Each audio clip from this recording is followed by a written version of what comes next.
bonjour, j'enchaîne dans la suite de la présentation de la série que je suis en train de produire.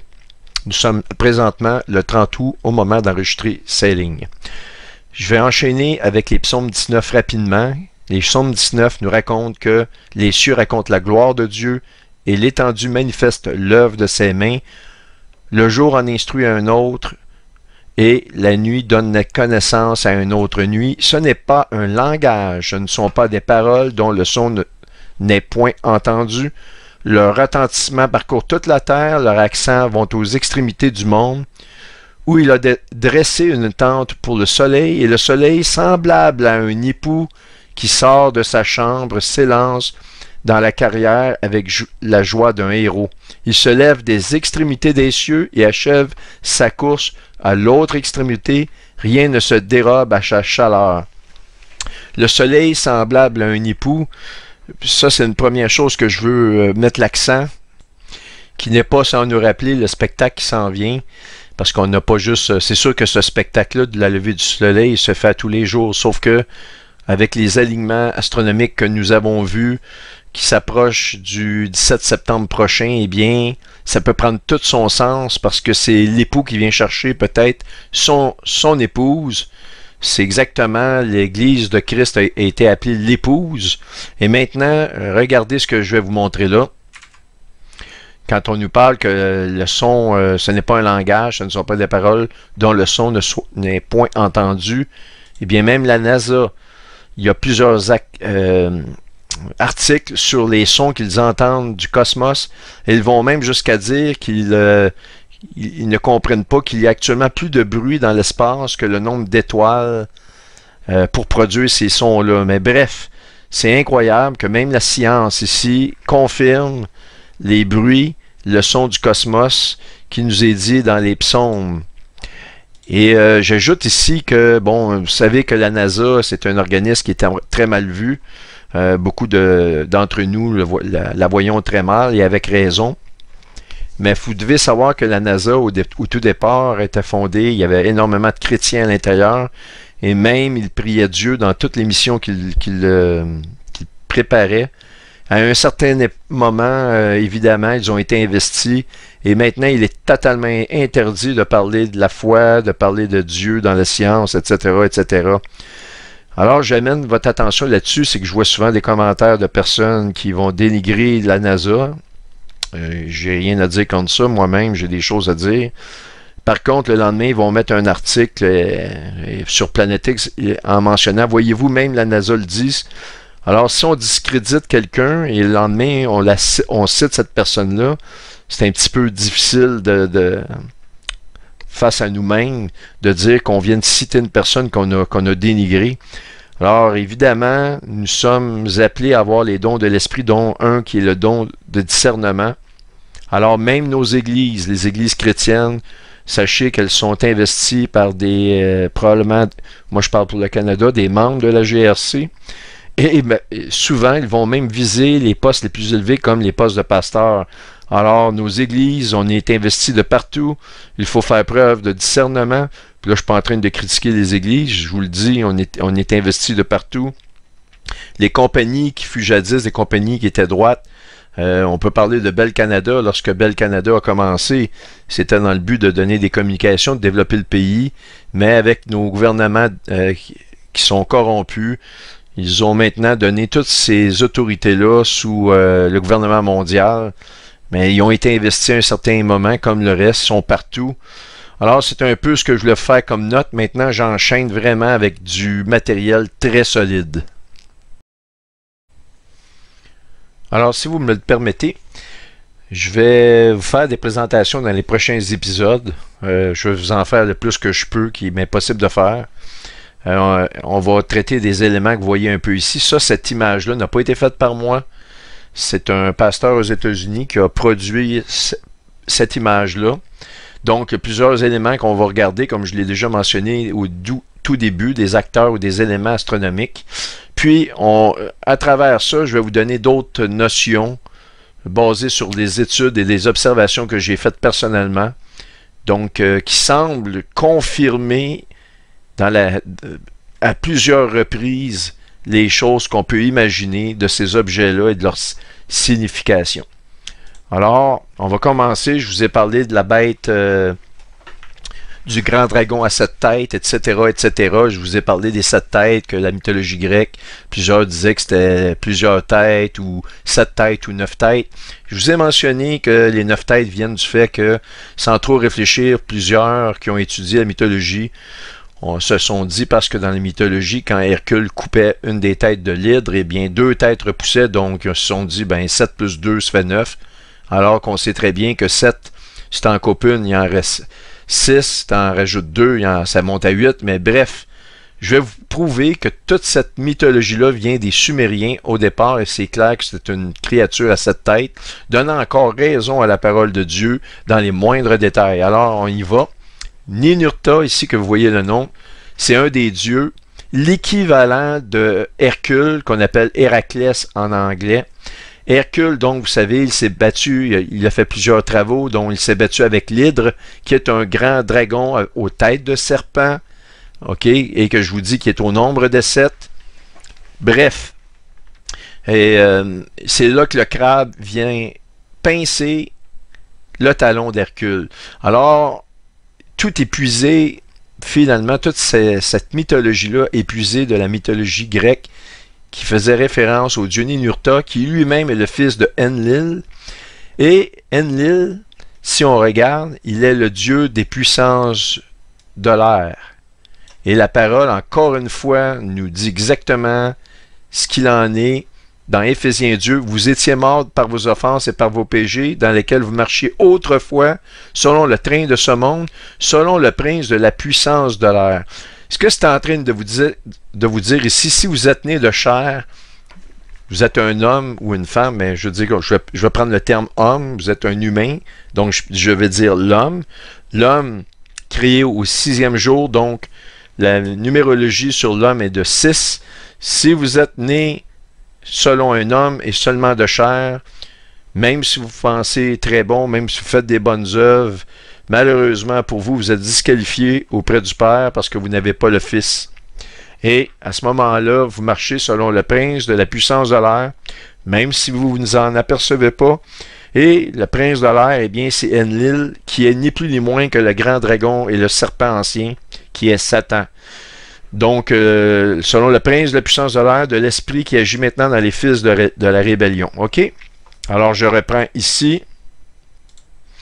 On a vu ça. Et Ninurta va se battre contre une créature à 7 têtes, dont on la voit très bien ici. Ça, c'est une véritable pierre d'inscription sumérienne qui a été mise dans un musée et qui démontre un dragon à 7 têtes de serpent. 1, 2, 3, 4, 5, 6 et 7. On voit vraiment Ninurta en couper une ici. Mais le problème, c'est que lorsqu'il en coupe une, eh bien, il en revient 2 autres.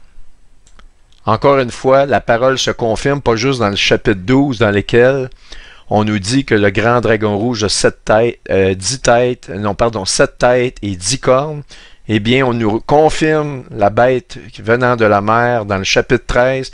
Puis j'ai vu monter de la mer une bête qui avait 10 cornes et 7 têtes, et sur ses cornes 10 diadèmes. Exactement, le chapitre 12 de l'Apocalypse. Sur ses têtes des noms de blasphème. La bête que j'ai vue était semblable à un léopard. Eh bien, regardez ceci. Je reviens à l'image. On voit réellement l'inscription d'un corps de léopard, et c'est même mentionné ici dans cette étude-là. Looks like a cross between leopard and seven-headed snake. Donc, c'est 7 têtes de serpent avec un corps de dragon qui est mentionné ici, dragon. Donc, un corps de dragon avec des têtes de serpent. Il a la caractéristique du dragon, du serpent et léopard. Alors, qu'est-ce que la parole nous dit? Au chapitre 13, et notamment là, parce que dans le livre de Daniel, il confirme tout ce que je vous dis là. Et pourtant, Daniel a vécu bien longtemps avant Jean sur l'île de Patmos, vous le savez. Confirmation de la parole de Dieu. La bête que j'ai vue était semblable à un léopard. Maintenant, j'attire l'attention, autant ceux qui qui avez le Seigneur dans le cœur et ceux qui ne l'ont pas encore choisi, qui n'ont pas encore accepté Christ dans votre vie. Je vous le dis, malgré que tout ce que je vous montre là, s'il ne se passe rien à la fête des trompettes, ce qui est possible, moi, selon moi, ce sont des signes que c'est imminent. Vous n'avez plus de temps de vous décider. Donnez votre vie à Christ, je vous implore immédiatement de le faire. Donc, la bête que j'ai vue était semblable à un léopard. Vous ne pouvez pas non plus dénigrer la précision de la parole face aux images que je montre. OK? Et donc, et je vis l'une de ses têtes comme blessée à mort, mais sa blessure mortelle fut guérie. Alors, c'est exactement ce que nous dit la mythologie. Il coupe la tête et les têtes reviennent.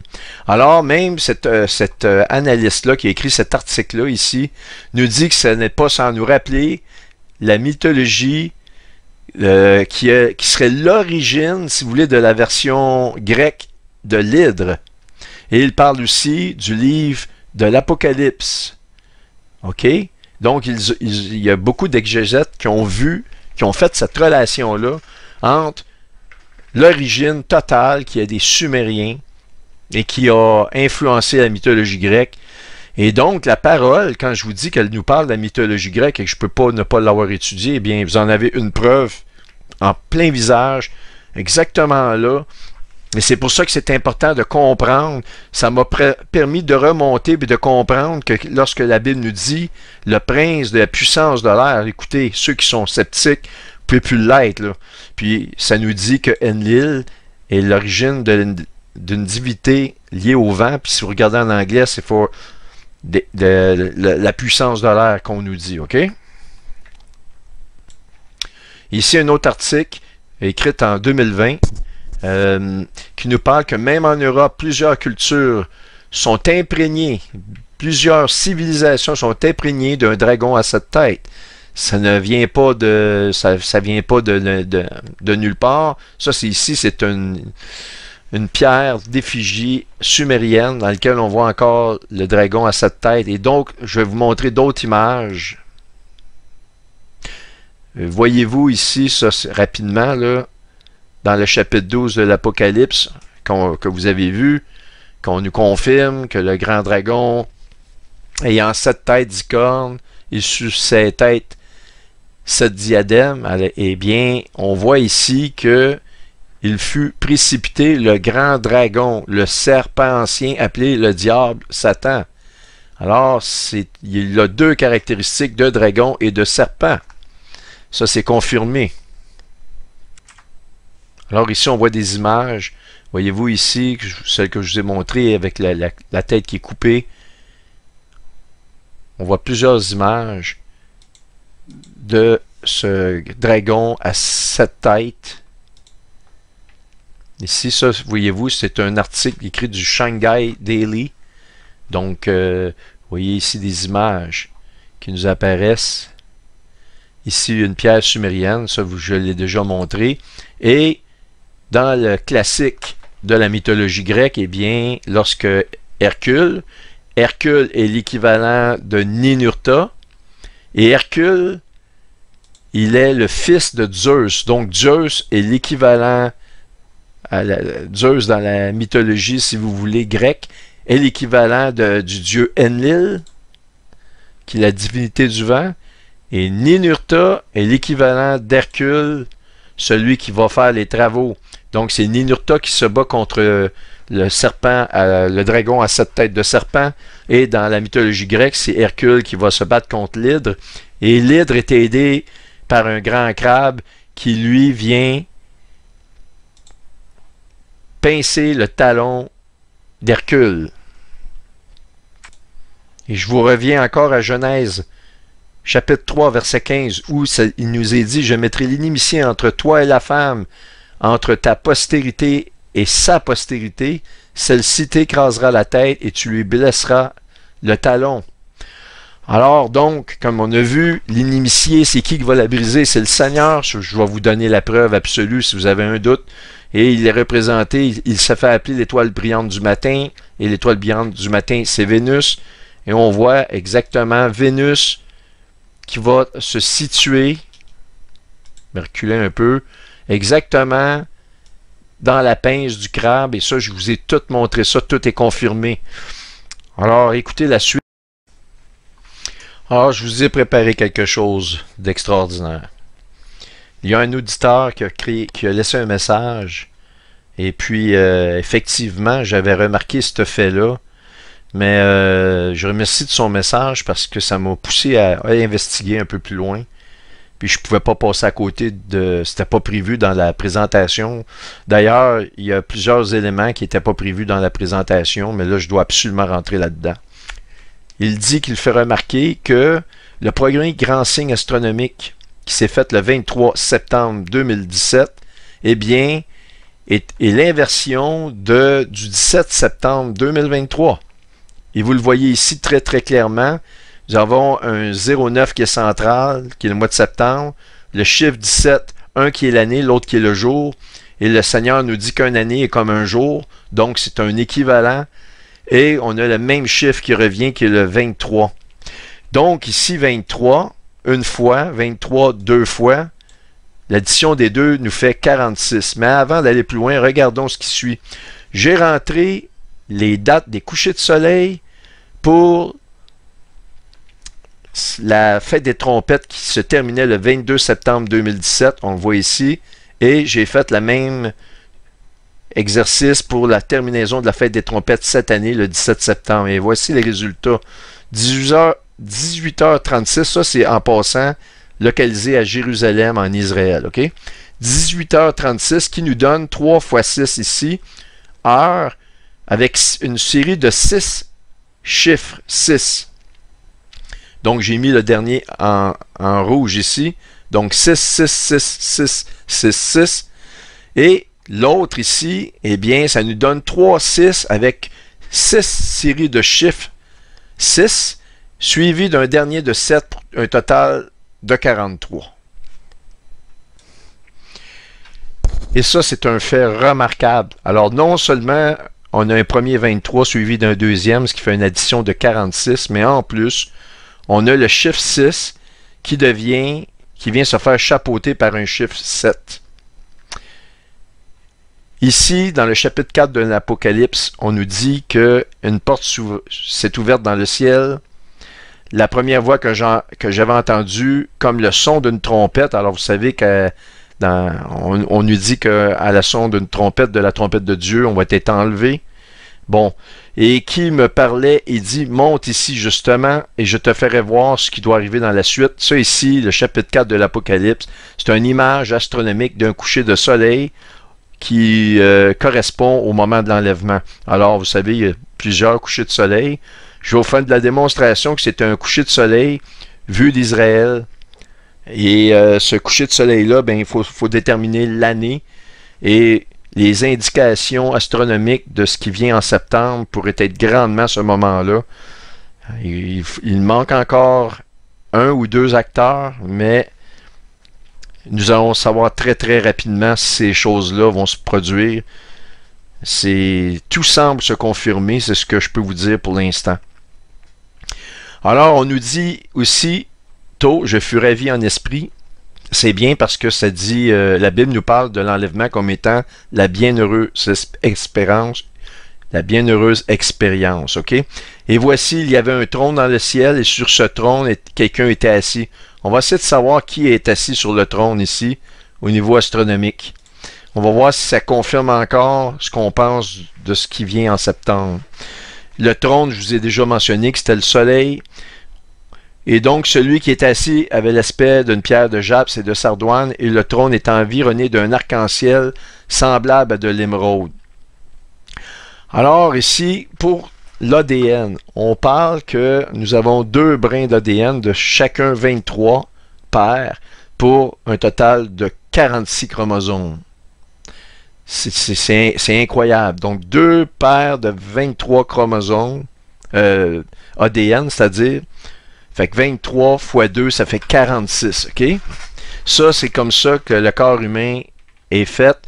Et là, maintenant, si vous avez 2 X, c'est ça qui détermine le sexe. Donc, les femmes possèdent 2 chromosomes X et les hommes 1 Y et 1 X. C'est ça qui différencie, si vous voulez, le sexe. Mais plus ou moins, à proprement dit, nous avons 2 fois des paires de 23 qui fait 46 chromosomes. J'ai pris donc du 23 au 46. Nous sommes donc ici 23 pour compléter 46, pour compléter le quart. Parce qu'ici, on parle 2017 qui correspond à juste des 6 que nous sommes nés, conçus dans notre première naissance en termes d'homme dans la chair. Et donc, c'est un chiffre d'homme. La création de l'homme, c'est le chiffre 6. Et lorsqu'on est de nouveau, on vient avec les dons de l'esprit qui sont au nombre de 7. Regardez ma démonstration. J'ai pris donc la Strong 2346 dans la langue grecque et ça nous dit pressé comme des grappes serrées durement oppressées. Une voix étroite. Étroit comme contracté. Alors, à quoi ça vous fait penser? Eh bien, je suis sûr que les femmes ont eu la réponse plus rapidement que les hommes ici. Eh bien, ça fait penser les femmes dans les douleurs. La femme qui est dans les douleurs de l'enfantement, mais surtout, et encore plus et davantage, eh bien, c'est l'enfant qui naît. Regardez les images ici, c'est imagé, mais ça vous donne une idée. L'enfant doit passer dans l'orifice qu'il y a ici. Il y a quand même un corps assez bien constitué.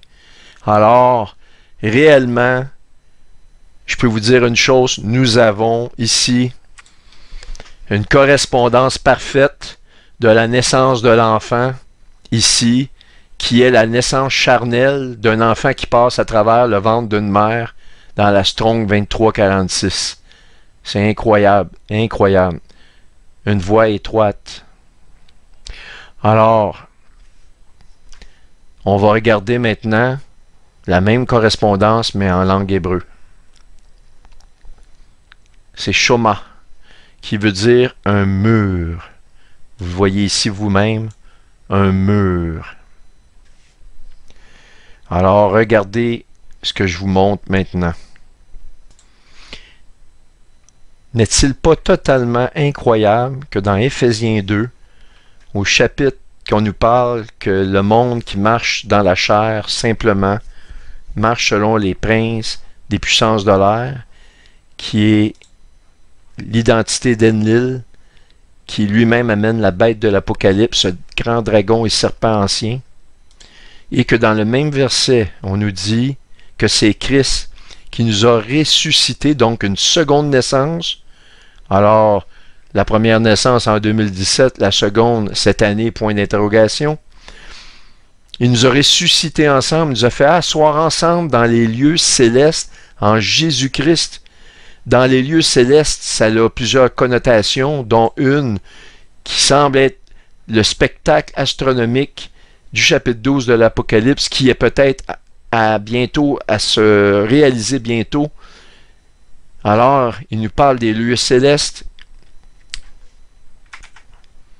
Et donc, il nous a ressuscités ensemble. Et ça va plus loin que ça. Vous pourrez lire l'ensemble de ce chapitre-là, c'est incroyable. Vous avez toutes des confirmations de la raison pour laquelle on nous a envoyé 2 signes astronomiques. Et tout semble s'éclairer maintenant. Car il est notre paix. Qui est notre paix? C'est Christ. Lui qui des 2 n'en fait qu'un, qui a renversé le mur de séparation, l'inimitié. Alors, c'est où qu'on voit l'inimitié pour la première fois? C'est dans Genèse 3. Je mettrai l'inimitié entre toi et la femme, entre ta postérité, en parlant celle du serpent, le dragon, et sa postérité, celle de la femme, Israël, duquel Jésus est né et que lui a amené l'Église. Celle-ci t'écrasera la tête et tu lui briseras le talon, exactement comme la mythologie grecque de Héraclès se battant contre l'Hydre, le grand dragon à cette tête de serpent. Mais ça va plus loin que ça. Il appelle ça, la parole appelle ça le mur de séparation de l'inimitié. Il va briser la génétique du serpent à l'intérieur de nos corps. Et ce mot-là, apparaît dans la concordance 2346 hébraïque. On a donc le 23, qui est le premier chiffre du premier signe de l'Apocalypse, le premier 23 fait à la date ici que je vous montre, et qui correspond à un chiffre d'homme au complet, qui est le chiffre 6, qui représente la naissance charnelle. Et nous avons donc le deuxième signe, encore un 23, une année pour un jour, donc 46, qui correspond cette fois-ci à la naissance, qui nous montre une nouvelle naissance. Donc l'enfant, c'est l'ensemble des personnes nées de nouveau, qui ont l'Esprit de Dieu, qui a 7 caractéristiques, qui vient briser le mur d'inimitié. Nous avons dans la Strong 2346 une confirmation du premier, le 23, qui est une voie étroite, comme la naissance charnelle d'un être humain, et dans le second, le mur, comme on nous dit dans Éphésiens 2, que c'est Christ qui vient briser, renverser le mur de séparation, l'inimitié. Maintenant, on va aller plus loin que ça. Vous avez été édifiés sur le fondement des apôtres et des prophètes, Jésus-Christ lui-même étant la pierre angulaire. En lui, tout l'édifice bien coordonné s'élève pour être un seul temple, saint dans le Seigneur. En lui, vous êtes édifiés, vous êtes édifiés par une habitation de Dieu en esprit. Donc, on habite l'esprit, d'où la manifestation du chiffre 7 qu'on voit ici, et aussi, ça m'amène à vous parler du Saint-Esprit. Et le Saint-Esprit va être habité par le corps de celui qui a accepté Christ.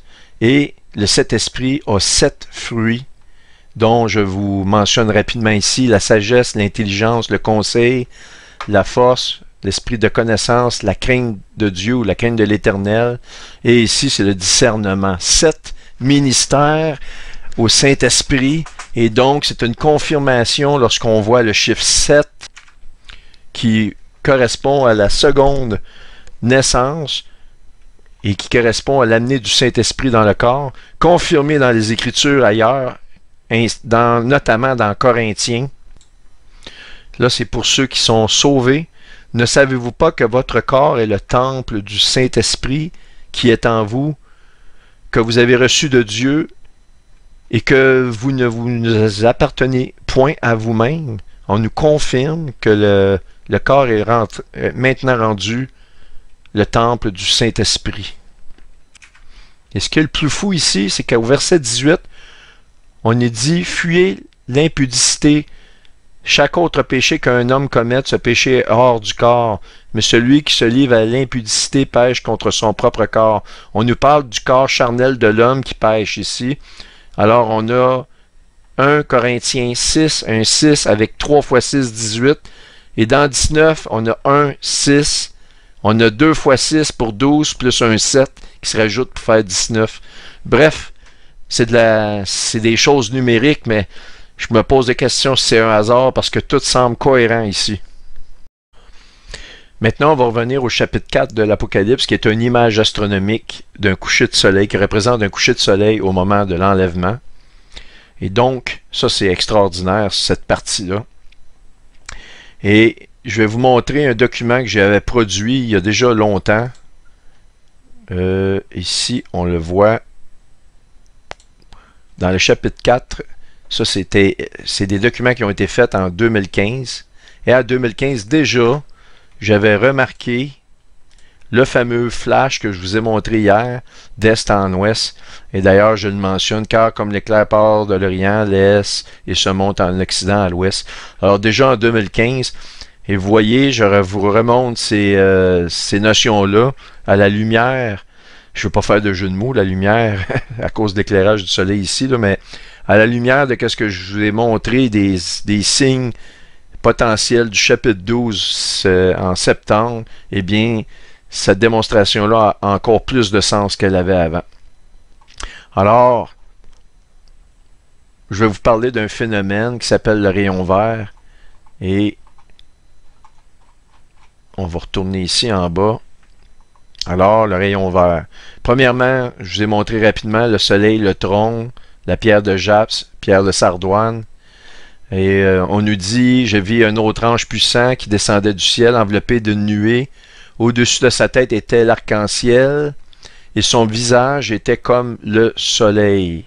Son visage était comme le soleil. C'est incroyable ici parce qu'au-dessus de sa tête, il y avait un arc-en-ciel, et il descendait du ciel enveloppé d'une nuée. Et cet ange-là, ici, ange veut dire messager, c'est Christ qui revient. Mais ici, dans Apocalypse 10.1, il revient, mais pas physiquement sur terre. Je pense que c'est des versets qui correspondent à lorsqu'il revient prendre son église. Bref, toujours est-il, et son visage était comme le soleil le trône, vous voyez ici, si on a vu ça. Maintenant, l'éclat d'émeraude, parce qu'on regarde dans le chapitre 4, on voit ici, une porte était ouverte dans le ciel, et celui qui était assis avait l'aspect d'une pierre de Japs et de Sardoine, etc. Et on nous dit que le trône est environné d'un arc-en-ciel semblable à de l'émeraude. Alors, on revient ici, de l'émeraude, l'éclat d'émeraude, ou le rayon vert, c'est connu lorsqu'un soleil se couche à l'horizon. Je parle du soleil avec une ligne physique horizontale. Réellement, quand la dernière ligne du soleil atteint le niveau de l'horizon de la planète, alors nous avons ce qu'on appelle un rayon vert ou un éclat d'émeraude. C'est un phénomène qui est connu en astronomie, qui peut être plus facilement observé. Pardon, je vais descendre mon micro, vous allez mieux m'entendre. C'est un phénomène qui est mieux observé lorsque vous êtes en dehors d'obstacles, notamment sur le bord d'une mer ou d'un océan. Alors ici, je vous montre des photos de toute beauté d'un flash d'émeraude ici qui a été observé justement en bordure d'un océan sur une plage. On voit ici un zoom de ce qu'on voit ici. Regardez qu'est-ce que ça a de l'air. On en voit un ici qui se produit de toute beauté. Regardez le flash d'émeraude. Ça dure 1, 2, 3, 4 secondes. C'est très rapide et ça s'estompe. On en voit un ici, encore une fois. Ce phénomène aussi fait en sorte que les 7 couleurs de l'arc-en-ciel se séparent les unes des autres. Un peu avant le flash d'émeraude, quand le soleil est un peu plus long, on voit les 7 couleurs naturelles se séparer éventuellement pour faire un spectacle inouï. Et souvent, on regarde les couchers de soleil et on se dit « Wow, c'est tellement beau! » Ici, vous avez les couleurs de l'arc-en-ciel avec une image pour vous mettre en perspective qu'on a toutes les teintes ici, plus ou moins, de l'arc-en-ciel. Et on est à proximité d'un coucher de soleil. Ici, on voit la diffraction du soleil dans des gouttelettes d'eau qui nous font ce qu'on appelle des arcs-en-ciel, sans nous rappeler que Noé, lorsqu'il est sorti de l'arche, il a vu cette alliance-là qui était l'arc-en-ciel. Faut pas s'étonner que maintenant, Satan vient narguer le Seigneur avec les couleurs de l'arc-en-ciel pour les groupes LGBTQ+, parce que bientôt, ils vont rajouter toutes sortes d'affaires. Si vous voulez coucher avec un boa, vous allez pouvoir le faire. Si vous voulez marier une chèvre, marier la chèvre. Il va y avoir donc des groupes pour des mariés avec des chèvres. C'est pour ça que le Q, le plus, parce qu'ils savent qu'ils vont amener la perversion au maximum. Et ici, je vais faire une note spéciale. Je ne vise pas les personnes qui vivent des troubles d'identité parce que ces personnes-là ont des pressions démoniaques sur elles. Et certains vont trouver le chemin du Seigneur quand même. Le Seigneur nous dit de ne pas arracher le bon grain et livrer dans le bon grain, de peur qu'on arrache aussi le bon grain, parce qu'il y a des gens qui ont été des personnes sans Christ pendant une partie de leur vie. Moi, j'en suis une. Et si quelqu'un m'avait tué parce que je faisais pas partie, j'étais pas sauvé, j'avais pas accepté le Seigneur, eh bien, j'aurais pas pu accepter le Seigneur éventuellement, je ne serais pas devenu l'homme que je suis maintenant avec la foi que j'ai. Bref. Et donc, un coucher de soleil correspond au minuit chez les Juifs. Pourquoi? C'est que, je parle au niveau traditionnel, les Juifs vont changer de journée au coucher du soleil et non pas à minuit selon l'horloge que nous on suit. Alors, si on regarde déjà en haut ici du document les couchers de soleil que vous avez dans les deux signes astronomiques, celui de 2017 et celui qui s'en vient cette année. Les couchers de soleil sont à 18h36. Eh bien, ça, c'est l'heure du changement de journée de façon traditionnelle, OK? Alors, on nous confirme dans Apocalypse 4, verset 5, « Devant le trône, devant le soleil, brûlent 7 lampes ardentes, ou si vous voulez, les 7 lumières naturelles qui sortent lorsqu'elles sont réfléchies ou défléchies, qui sont les 7 esprits de Dieu. Les 7 esprits de Dieu sont nécessaires. Ils se composent dans ce qu'on appelle le Saint-Esprit, qui compose ces 7 esprits de Dieu-là, dans un seul qu'on appelle le Saint-Esprit, d'où l'importance d'arriver à la nouvelle naissance. Et on voit le 7 ici qui sort pour le deuxième signe astronomique. Et donc, c'est l'éclat d'émeraude comme je vous l'ai dit. Maintenant, le soleil va se coucher à l'ouest comme vous le savez. Eh bien, regardez ce qui suit. Ça, c'est une carte. On voit Israël ici, Jérusalem. Donc, le soleil se lève à l'ouest et se couche à l'ouest. Eh bien, regardez ici une image astronomique. Ça, c'était le 13 septembre 2015. Ici, ça me fait penser toujours à Inirski qui a écrit un livre extraordinaire. Et je suis convaincu que cette fête des trompettes-là a un rôle très, très important dans les signes qu'on voit là. Notamment ici, j'avais fait un rendu et on voit le soleil ici, le trône, on est à l'ouest, et la mer de verre devant le trône. Parce qu'on nous parle, il y a encore devant le trône comme une mer de verre. Donc, si vous regardez du bord de l'océan en Israël, vers le soleil, vers le coucher de soleil, vous pouvez non seulement voir un flash d'émeraude, mais vous allez voir la mer qui est comme une mer de cristal, comme on le voit ici. Alors, ceci termine le chapitre que je veux faire, qui est le chapitre 3. Maintenant, j'ai du matériel extraordinaire pour vous dans le chapitre 4. Merci de votre écoute. Ah oui, avant de vous quitter, je peux pas terminer ce chapitre 3-là avant de vous montrer ça. Quand même un élément important. Il faut être en mesure de répondre. Et sur ce, sur ce trône, qui est le soleil, quelqu'un était assis. Alors, qui est assis sur le trône? Eh bien, regardez ce qui suit. Eh bien, on retourne à la fin de la fête des trompettes cette année. Nous sommes à la veille du lever du soleil. On a vu la proximité de Vénus, proche de l'étoile ici. Eh bien, regardez ce qui suit. On va augmenter dans les heures. Et voici le trône qui se lève. Eh bien, je vais le mettre au centre ici. Il faut remarquer que le soleil est dans une position bien précise ici. Je vais enlever l'éclat du soleil pour qu'on puisse mieux voir. Et je vais enlever l'horizon.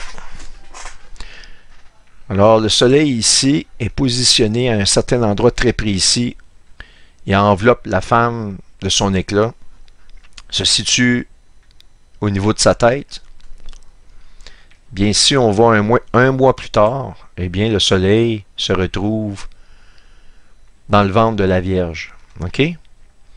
Mais, je me suis posé la question, à la fête des trompettes, donc, au 17 septembre cette année, il se retrouve à un endroit, et je me suis dit, mais qui peut être assis sur le trône au niveau astronomique? Je me suis posé la question. J'ai cru pendant longtemps que ça pouvait être Vénus, mais Vénus joue un autre rôle. Eh bien, en regardant de plus près, on arrive à trouver une étoile qui est occultée par le soleil, et cette étoile, je vous le donne, est 89 Léo. Voilà, elle est ici, totalement occultée, en conjonction parfaite avec le soleil. Et là, je me suis dit, il y a une étoile qui fait partie du lion. Et lorsqu'on dézoome, qu'on grossit l'image, et vous avez ce qui semble apparaître, celui qui est assis sur le trône, eh bien, nous avons ici le lion qui est carrément assis sur le trône. Ce qui m'amène à une autre information à vous donner, c'est que lorsque le chapitre 12 nous dit le soleil qui enveloppe la femme, eh bien, il ne pourrait pas l'envelopper ici à la taille. Donc, c'est un phénomène qui se passe vraiment à la fête des trompettes, donc qui est au-dessus pour que le lion puisse s'asseoir sur le trône, donc sur le soleil. Et c'est réellement incroyable, ce que je pense avoir découvert ici. Le lion assis sur le soleil. Et qui est le lion dans la parole de Dieu? Alors on voit cette information-là dans le chapitre 5 de l'Apocalypse, dans lequel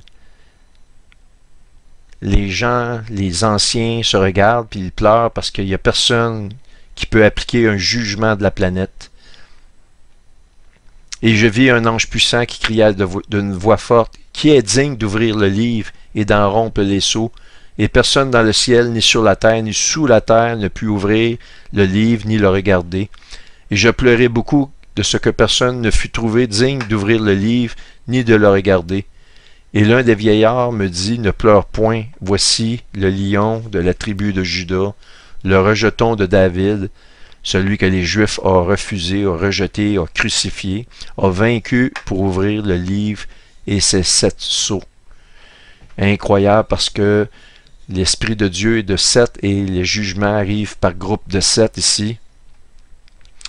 Et on nous dit, en ajout à cette information extraordinaire, « Et je vis au milieu du trône et des 4 êtres vivants et du milieu des vieillards. » Ça, c'est toute une répétition de ce qu'on voit comme image au chapitre 4 de l'Apocalypse. En passant, on nous confirme qu'à l'enlèvement, ce même spectacle-là va avoir lieu au moment de l'ouverture du jugement pour la grande tribulation des sceaux, des 7 sceaux de l'Apocalypse, et dont les 4 premiers sceaux sont l'ouverture pour les 4 chevaux de l'Apocalypse. OK?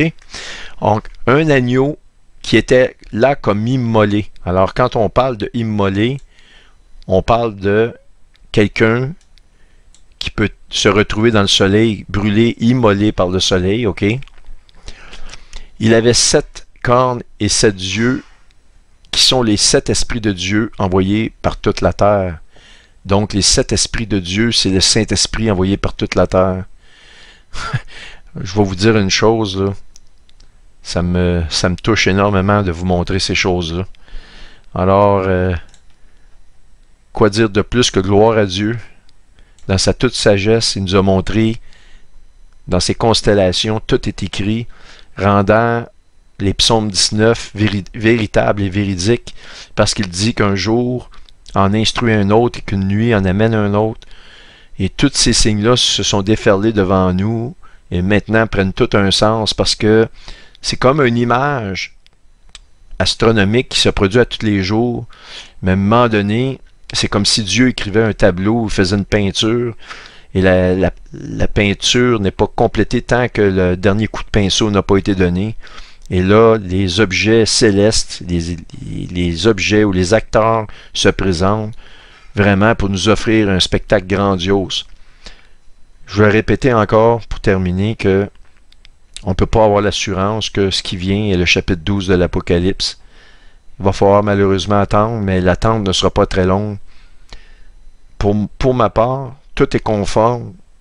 Mon analyse est là, non pas pour vous dire, voici avec assurance, vous allez être enlevé à telle date, mais pour vous faire une analyse réellement exhaustive de ce que je vois. Puis jusqu'à date, je veux dire, comment expliquer ces choses-là, comment expliquer que tout coïncide à la perfection, que ce soit dans l'heure des couchers de soleil, dans les 2 signes, l'addition pour les nombres de chromosomes, la signification dans l'astron qui nous parle d'un enfant qui naît, d'une part, puis dans la chair, puis qui nous parle après ça du mur, ici d'un mur, et le Seigneur nous dit qu'à l'enlèvement, il va transformer notre corps de 46 chromosomes, il va séparer le mur d'inimitié, confirmé déjà dès la Genèse, parce que Adam et Ève ayant péché, Dieu les a punis, puis il dit à la femme, il dit, je vais séparer dans le mur d'inimitié entre toi, tout a été prononcé, tout s'accomplit. Gloire à Dieu, je me sens très petit actuellement de vous montrer ces choses-là. À la fois aussi très ému. Merci de votre écoute.